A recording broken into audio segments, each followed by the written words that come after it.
Pinasa ng tita ko sa akin ang kababuyan na ginawa sa kanya ng kanyang employer sa ibang bansa. Paano kung sa pangingibang bansa mo o sarili mo pang kapamilya ang maging dahilan ng ikapapahamak mo, pero yun din ang dahilan para mabigyan ng katuparan ang pangangailangan ng pamilya mo? Isang mapagpalang araw sa iyo, Madam Rocky, at sa lahat ng mga tagapakinig mo. Isa po ako sa mga masusugid mong taga-subaybay sa iyong page at TikTok account. Naengganyo din akong magbahagi ng aking tunay na karanasan dahil doon sa mga kababayan natin na nagkaroon ng kakaibang karanasan sa ibang bansa. Year 2015 pa po ito nangyari, kinuha ako ng tita ko para maging kasama niya sa bahay ng amo niya sa ibang bansa. Itatago ko na lang siya sa pangalang Vanji, hindi niya tunay na pangalan, 22 years old pa lang ako that time. Bali kapatid siya ng yumao kong tatay, matagal na siya sa mga amo niyang iyon, di na siya nag-asawa at doon na lang nagkaedad sa paninilbihan sa mga amo niya. Sa pagkakaalala ko nasa edad 40 plus na siya that time.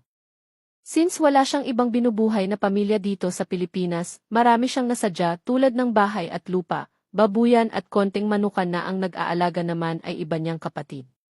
Minsan nakakahingi din kami ng tulong sa kanya sa panahon na nagigipit kami. Mabilis siyang takbuhan sa madaling salita. Yun ang kinalakhan ko na ugali at kung anong klaseng tao si Tita Vanji, pero yun ay akala ko lang, dahil mas makikilala ko pa pala ang tunay na pagkatao niya noong nagsama na kami sa ibang bansa. Naging mabilis lang ang pag-aayos ko noon ng mga papers dahil hinugot ako at hindi na need ng marami pang kaek-ekan para makaalis. In short, direct hired kasi ako kaya wala pang 2 months nakaalis na agad ako. Pagdating ko doon namangha ako sa laki ng mga bahay, sa lawak ng mga kalupaan, pero sobrang init nga lang, malaki ang bahay ng amo namin ni Tita Vanji. Sa first floor ang kwarto namin malapit sa kusina, meron din silang basement. Doon daw nila ginaganap ang mga okasyon tulad ng mga kasalan, Ramadan at marami pang iba.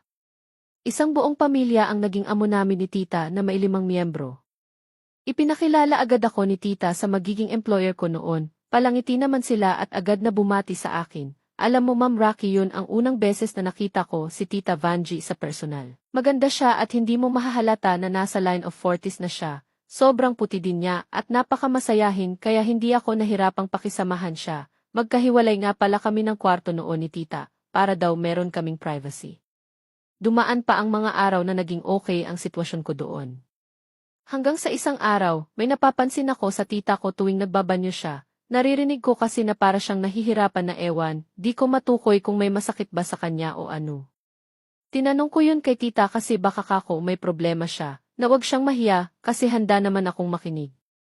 Pero nabigo lang ako kasi tinawanan niya lang ako at sinabi na wala naman daw siyang problema. Pero sa paglipas ng panahon, Madam Rocky, patindi ng patindi yung naririnig kong daing kay tita. Nag-uurid na ako, pero tulad ng dati, dinadaan niya lang ako sa pagngiti na wag daw akong mag-alala dahil okay lang daw siya. Sobrang saya ko noong mahawakan ko yung unang sahod ko. Ang sarap sa pakiramdam na makakatulong na ako sa mga magulang ko, makakabayad na kami sa mga pinagkakautangan namin, at utang na loob namin yun sa Tita Vanji ko. Lumipas pa ang mga buwan, ganun pa rin ang nangyayari kay tita. Di na ako nakatiis kaya pinilit ko na siyang magsalita.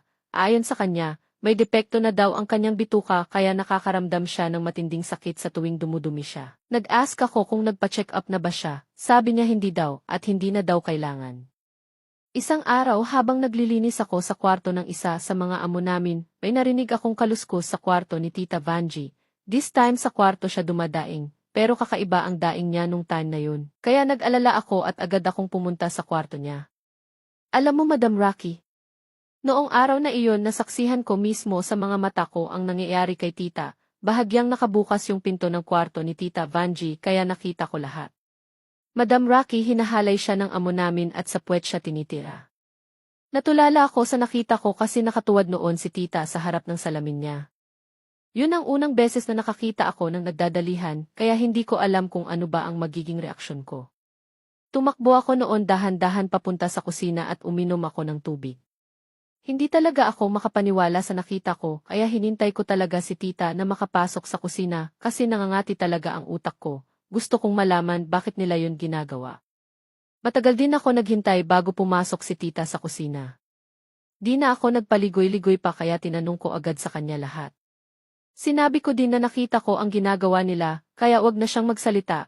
Di naman ako nabigo kasi sa wakas umamin naman siya sa akin. Ayon sa tita ko matagal na daw yun ginagawa sa kanya ng employer namin kaya nga daw siya nagkasakit sa bituka dahil sa ilang taon na paggamit sa kanya ng employer niya. Alam mo Madam Rocky, sa inamin niya sa akin bigla akong nakaramdam ng takot. Kasi kung nagawa yun ng employer namin sa tita ko, hindi imposible na gawin din yun sa akin. Pero alam mo Madam Rocky, mas nawindang ang utak ko noong ipagtapat sa akin ni tita ang dahilan bakit niya ako kinuha na makakasama niya. Sabi niya kinuha niya daw ako bilang kapalit niya dahil hindi na daw niya kayang tiisin yung nararamdaman niya sa katawan niya. At katugon noon ang maging parausan din ng employer namin, wag pa nga daw ako mag-alala dahil bayad lahat ng gugustuhin ko basta pumayag lang daw ako sa gagawin sa akin ng employer namin. Lahat daw ng hilingin ko ibibigay niya, kahit pambili ng bahay or lupa pa daw yan kaya niya ibigay basta mangyari lang yung gusto niya.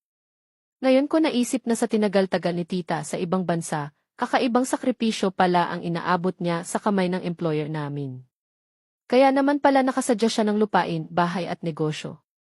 Yun pala ang pinanggalingan, ang maging parausan ng aming amo. Sa nalaman ko nag-alburuto ang dugo ko. Kahit galing ako sa mahirap na pamilya, hindi ko tatanggapin ang gustong mangyari ni tita, kahit pa siya ang dahilan bakit ako nakarating sa abroad. Sabi pa ni tita hindi siya makakaalis kung hindi ko tatanggapin ang alok niya na maging kapalit niya, pagod na raw siya, kaya sabi ko bakit di ka nagreklamo sa mga pulis.